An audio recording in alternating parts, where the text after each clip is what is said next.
La polyarthrite rhumatoïde. Il n'y a pas de prérequis pour suivre cette capsule, mais je vous invite à regarder les capsules sur le syndrome inflammatoire que vous pouvez lire ci-dessous.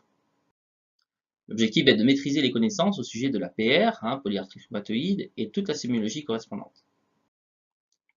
Alors, il faut savoir que la polyarthrite rhumatoïde est le plus fréquent des rhumatismes inflammatoires chroniques. Sa prévalence est estimée entre 0,3 et 0,8% de la population d'adultes. L'âge moyen de début est aux alentours de 50 ans. Elle est 3 fois plus fréquente chez la femme donc à cet âge, mais cette différence de sexe ratio s'atténue progressivement au-delà de 70 ans. La polyarthrite rhumatoïde est une affection multifactorielle relevant de facteurs génétiques, hormonaux, environnementaux, neuropsychologiques et immunologiques. La synovite inflammatoire, c'est la lésion élémentaire qui est responsable de la destruction articulaire. Elle est liée à des anomalies de l'immunité, à médiation cellulaire, avec une activation des lymphocytes T. Alors, plusieurs phases caractérisent l'évolution de la synovite rhumatoïde, mais sont en réalité très intriquées. On va avoir une phase d'initiation, de recrutement et d'inflammation et une phase de réparation. La phase de réparation, c'est celle qui est responsable de la fibrose articulaire et a lieu parallèlement à la phase de destruction, mais ne compense pas vraiment le processus de destruction.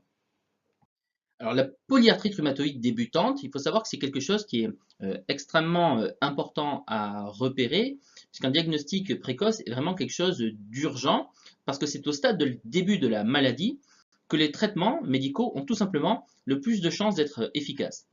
Alors on appelle ça une fenêtre d'opportunité thérapeutique, et c'est d'autant plus capital qu'à ce stade de la maladie, il n'existe aucune déformation ou lésion radiologique. Donc savoir évoquer devant une polyarthrite débutante le diagnostic de PR est donc fondamental. Le diagnostic différentiel est alors un point crucial.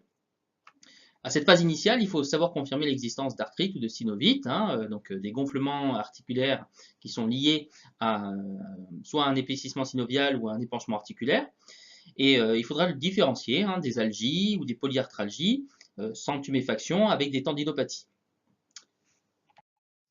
Donc la sémiologie de la polyarthrite rhumatoïde débutante, il faut savoir qu'on parle de polyarthrite bilatérale, symétrique et nue, c'est-à-dire qu'en fait, cela signifie qu'il n'y a aucun signe extra-articulaire ou axial associé dans 70% des cas.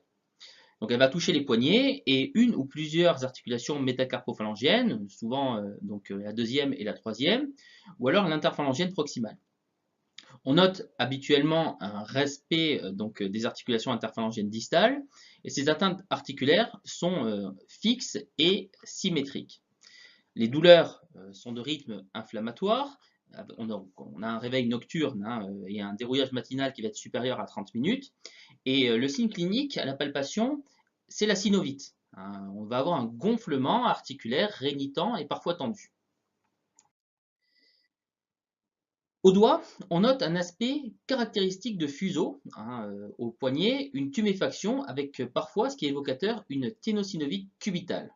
Alors cet aspect de fuseau, ce sont les doigts en fait qui sont organisés un peu de cette façon-là. À la phase de début, on va observer fréquemment des métatarsalgies bilatérales qui apparaissent dès le premier pas le matin. L'examen clinique peut montrer une douleur à la compression latérale des articulations métatarsophalangiennes ou des articulations métacarpophalangiennes. Donc ça, c'est ce qu'on appelle le squeeze test chez les anglo-saxons. Donc le squeeze test consiste à venir appuyer, en fait, comprimer les métacarpophalangiennes. Et si on a une douleur à ce test, qui normalement ne doit pas donner de douleur, eh bien, on peut considérer que le test est positif.